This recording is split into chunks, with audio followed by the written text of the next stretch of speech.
Hello students, तो आज हम लोग सिमिलैरिटी का एक न्यूमेरिकल देखते हैं जहां पर आपको सिमिलैरिटी और बीपीटी दोनों का यूज़ करना होगा। देखो ए बी सी एक ट्रायंगल दिया हुआ है, ए एक्स का वैल्यू दिया है, एक्स बी का वैल्यू दिया है और बी सी का वैल्यू दिया हुआ है।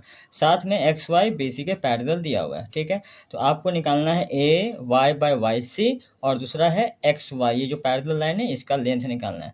देखो, जब भी पैरेलल लाइन दे दे ट्रायंगल में तो याद रखना साइड का जो रेशियो दिया हुआ है तो कहीं ना कहीं बीपीटी का थ्योरम हमें इस्तेमाल करना है। तो हम यहाँ पर बोलेंगे सिंस एक्स वाई जो है वो पैरेलल है बी सी के, तो बीपीटी क्या बोलता है, A Y by Y C is equal to A Y by Y C क्या हो जाएगा, A X by X B, और ये हो जाएगा 3/1.5, ये पॉइंट हटा करके 10 नीचे और ये 10 ऊपर जाएगा, तो यहाँ पर 30/15 मतलब हो गया 2/1, ये आंसर हो गया। दूसरा आपको यहाँ पर एक्स वाई का लेंथ निकालना। अब देखो, एक्स वाई पैरेलल लाइन का लेंथ निकालना है तो याद रखना ये ए एक्स वाई में आ रहा है और बी सी जो था वो ए बी सी ट्राइंगल में आ रहा है, तो कहीं ना कहीं सिमिलैरिटी को यूज़ करना होगा in triangle A X Y and triangle A B C.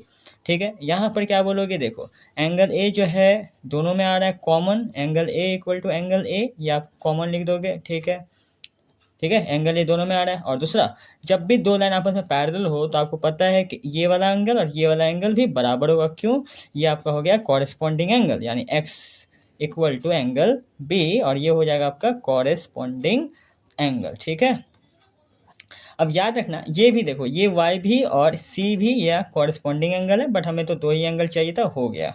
ठीक है, देयरफॉर आप बोलोगे ए एक्स वाई, है ना, ए एक्स वाई ये सिमिलर है ट्राइंगल ए बी सी के, क्राइटेरिया क्या हो गया, एंगल एंगल। ठीक है, अब यहाँ पर ध्यान रखना, यहाँ पर हम क्या कर सकते हैं, A X by A B equal to X Y by B C, है ना, equal to X A by C A. क्या हो गया यहाँ पर, क्यों, कॉरेस्पॉन्डिंग, क्या हो गया, ये कॉरेस्पॉन्डिंग साइड्स आर प्रोपोर्शन, ये सिमिलरिटी का रूल है। अब यहाँ पर देखो, मुझे ए एक्स पता है, ए एक्स पता है कितना हो गया, 3 हो गया, ए बी कितना हो गया, ए बी का मतलब ये 3 + 1.5 मतलब 4.5, और यहाँ पर एक्स वाई आपका निकालना है और यहाँ पर बी सी आपका दिया हुआ है 6, तो मैंने इसको यूज़ करके बी सी निकाल लूँगा और जब आप इसको कैलकुलेट करोगे तो यहाँ पर एक्स वाई जो है वो 4 सेंटीमीटर आ जाएगा। ठीक है, तो यहाँ पर आपने देखा बीपीटी प्लस सिमिलैरिटी दोनों का यूज़ करके ये न्यूमेरिकल। ठीक है।